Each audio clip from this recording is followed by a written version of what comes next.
Welcome to Get Nerdy with Bergie, friends. I'm your host, Nicole Bergen, the lady with the red glasses. And today I'm super excited about a special guest that I have. We're going to talk about personal injury. I just came off a big conference, a lot of talk in this space. There's a strong narrative in marketing right now that linear is fading, streaming is the smarter place to be, and that's where the money should go. Today, I've got a special guest. His name is Al Ludwig. He is the CEO of PMP. And he works with personal injury firms on media strategy, brand growth, and market positioning. He's a titan in the industry. If you don't know him, you should definitely follow him on LinkedIn. We're going to have a healthy conversation about this. So, Al, tell us a little bit about yourself. Yeah, well, I wouldn't call myself a titan, but I appreciate the compliment. No, so I've been in the marketing space for law firms for over 15 years now. I was on the agency side for years before going in-house at a very large, prominent law firm out of Louisiana, Gordon McKernan Injury Attorneys, and I was the head of marketing over there for about 5 years, where we did some great things. And since then, transitioned into the CEO role of PMP Marketing Group. PMP stands for Practice Made Perfect. And we work with mostly personal injury law firms all across the country, and serve as wherever they kind of need us in a white glove way. Sometimes that means doing multi-market PPC campaigns. Sometimes that means being their entire marketing engine and doing everything within the marketing ecosystem for them. And so we fit where we're kind of needed for the law firms that we work with. And just to be full disclosure, we've had the opportunity to work on a few projects, a few different personal injury firms. Elevate does the market research. We hand it over to Al and his team, and he helps with that implementation. But I want to get into this topic, Al. You and I spoke about this not too long ago. Do you think the personal injury industry has gotten too quick to write off broadcast TV? Let's start there. Yeah, I wouldn't say they gotten too quick to write it off, because you can look at the data and see that the market dominators, the biggest guys in the market, typically the guys that are moving and shaking the most, are still heavily invested in broadcast TV and linear TV. Um, they're also investing in billboards. They're investing in streaming, PPC, right? They're looking at the entire marketing ecosystem, but a lot of them were built off of broadcast TV. And I even know a lot of substantial ones that over the last 5 years have done huge growth, with that baseline being broadcast TV in a particular market.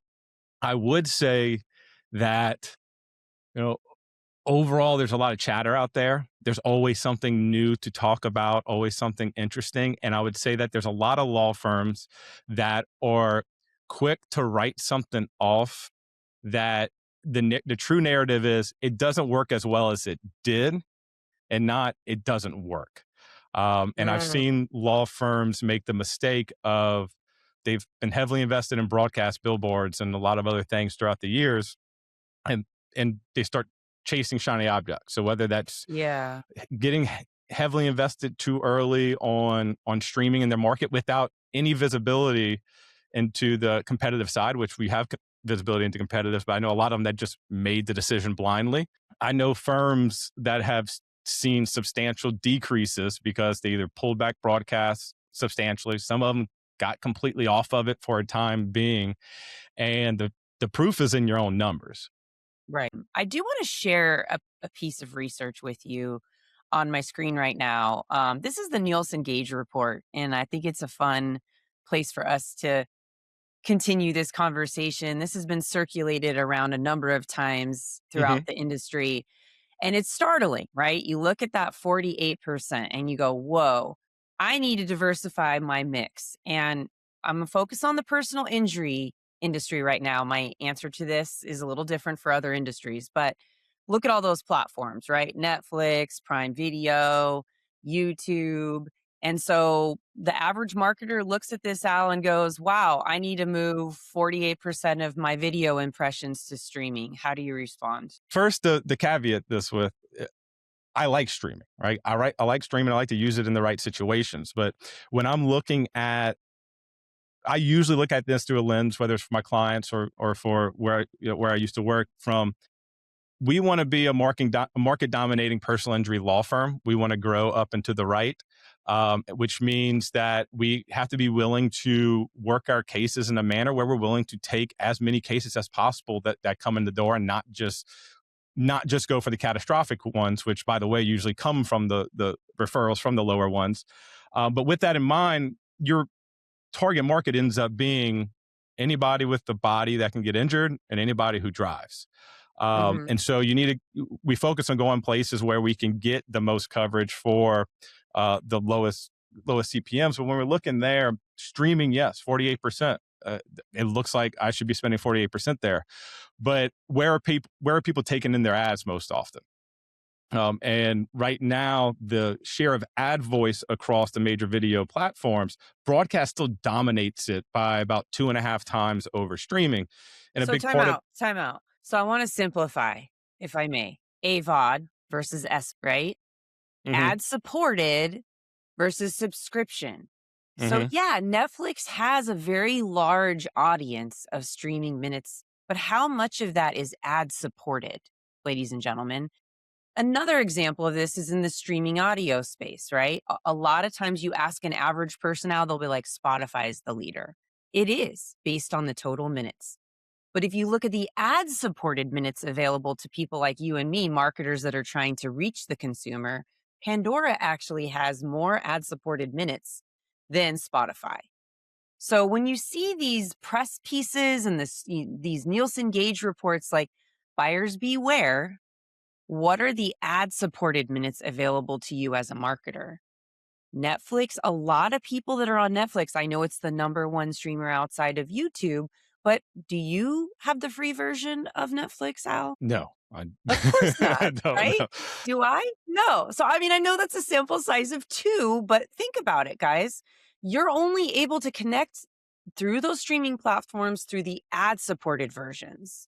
So, that Gauge report is somewhat misleading in that it's showing you the total subscription minutes, not the minutes available to you as a marketer.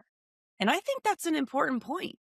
Yeah, and it compounds with the fact that the ad frequency on streaming is lower. So even if you're going on the ad supported programs, it's the frequency is lower than on broadcast TV, where on broadcast TV, you got a 30-minute window.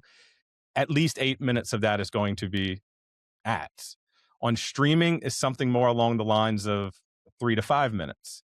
So you're getting more opportunities to reach the customers when they're on broadcast TV versus streaming, which that compounds with what you were just saying there to make broadcast still around 50% of share of ad voice when you compare broadcast, cable, and streaming. And by the way, cable is even higher than streaming right now for that share of ad voice. And I don't really utilize cable for personal injury law outside of certain specific scenarios when it might be warranted, Why is because that? it's so fragmented. So I'm trying to Mhm. hit the same households over and over and over again as many times throughout each month. If I can hit them 25 plus times per month, I'm really happy there. So let's time Um, out what Al's saying here, ladies and gentlemen. When you buy cable TV, typically you have, is it one commercial pod every 30 minutes per channel, roughly?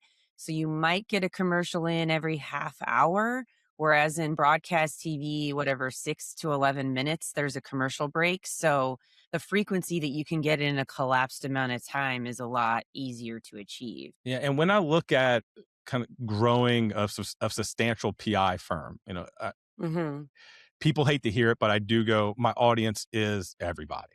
Right? I'm Right. trying to saturate this entire regional market. And when we look at the share of ad voice, at least right now, and I'm marketing for the now while planning for the future.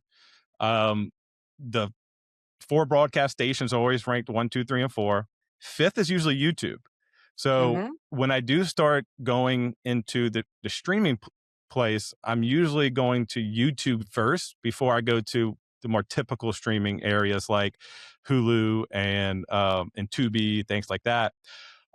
Because the share of ad voice on YouTube is usually right there in the fifth spot, and from there you usually have a cable network like Fox News or ESPN, and then you have Hulu, and it usually kind of goes down in that order. And so I need my dollars to reach as many people as possible. And so I'm going where the most people are taking in the ad. the more stuff you have out there, and obviously you got to build up over time, the more you can start playing and doing things that people talk about even more so. And we always call them brand moments. I did that in-house where 90% of the stuff out there was our core messaging, but 10% of what we did is what people really talked about, but it reprimed them back to our core messaging every time. All right. So I got a bottom line question for you. We've got a law firm that just won a big case and they're ready to start paid advertising. They've got their Google figured out and their SEO, and they're ready to do a top of funnel, and they're thinking broadcast TV. How do you get started? So that's when the budget and the competitive analysis comes into play, obviously. But without that, right, I'm typically going to be looking at, a lot of times the budget's not as heavy as they think it is when they're ready to make that jump in. So I'm going to go with that assumption. I might be going in with a 15-second only buy, hitting daytime, high frequency, low CPMs as best as I can, overlaying that with as many 5-second packages I can make the station put together for me, station IDs, things like that, that also build a local relevance, because sometimes I can get these station IDs next to the news and Like weather this and all thing that. brought to you by, you know. No, but actually have the attorney on camera, right? It's a Okay. station ID that features the attorney. They can say something very quick. Okay. Because all of that's going to be much cheaper than trying to do a 30-second buy across the news and sports and things like that. So Right. I'm looking to get into the market, and I'm looking to get into a market in a place where people are also going to be more likely to take action. Love the news, love sports, but people aren't taking action as often in the moment from that frequency. You're building your brand for sure, but the direct response play typically happens more often during daytime. Just from the data I've seen for numerous law firms that I've worked with. So I'm probably going there first. I'm trying to get on every station, but that's going to be dependent on the budget. Um, Sure. But and don't extend to the next station until you can afford the first one. correct. And before all of that, I'm making sure I have creative that's going to actually work. I'm not spending Mm. this money utilizing creative that doesn't show who we are, what we do, how to contact us, why to contact us, like immediately, right? Every single spot I'm putting out there is going to have a direct response nature to it. Now I'm going to overlay brand signals, the gestures I talked about, fun things that are going to build the brand in conjunction with doing the ask in every single one of these spots. If I Real don't have that quick, creative, I gotta give a plug to Elevate, right? If you don't know what you should be saying in your ads, right? That's a good time to do a market research assessment and understand what the market's looking for and where the opportunities are, who's owning what USPs, and where you can carve out an audience for yourself. But had you to know, give that. and the good news about the creative is even the biggest and best advertisers out there, they keep testing, they keep playing, and sometimes they get sidetracked and they get off of some best practices for a while, or they're not hitting on some points that really worked for a long time just because out of the evolution of their creative, they slowly got away from it, and 4 years later, it looks very different. So now you can come in and you can fill that gap. Well, I know we're getting close to the time we have. I just want to quickly sort of summarize that, reach is not just about where people spend time. That's where we started this conversation, looking at that pie chart from Nielsen, and it sort of makes you think you need to put all your money in streaming. A lot of great nuggets here from Al about how to consider the different options, and so forth. And also that, it changes. You got to keep checking in to see what the market's doing and adjust accordingly. If we had this all figured out, we'd be on yachts, not on a podcast talking about how to fix marketing, right? If anyone wanted to reach out to you to do like an audit or something like that, how might they do that? A Ludwig at pmpmg.com, There or you go. find me at Al Ludwig X on any platform, and you can just hit me up. All right, listen, thank you so much, Al, for coming. If you're enjoying Get Nerdy with Bergie, please feel free to follow me on LinkedIn, share the episodes with your friends and family, and feel free to reach out to Al if you have follow-up questions. We'll see you next time.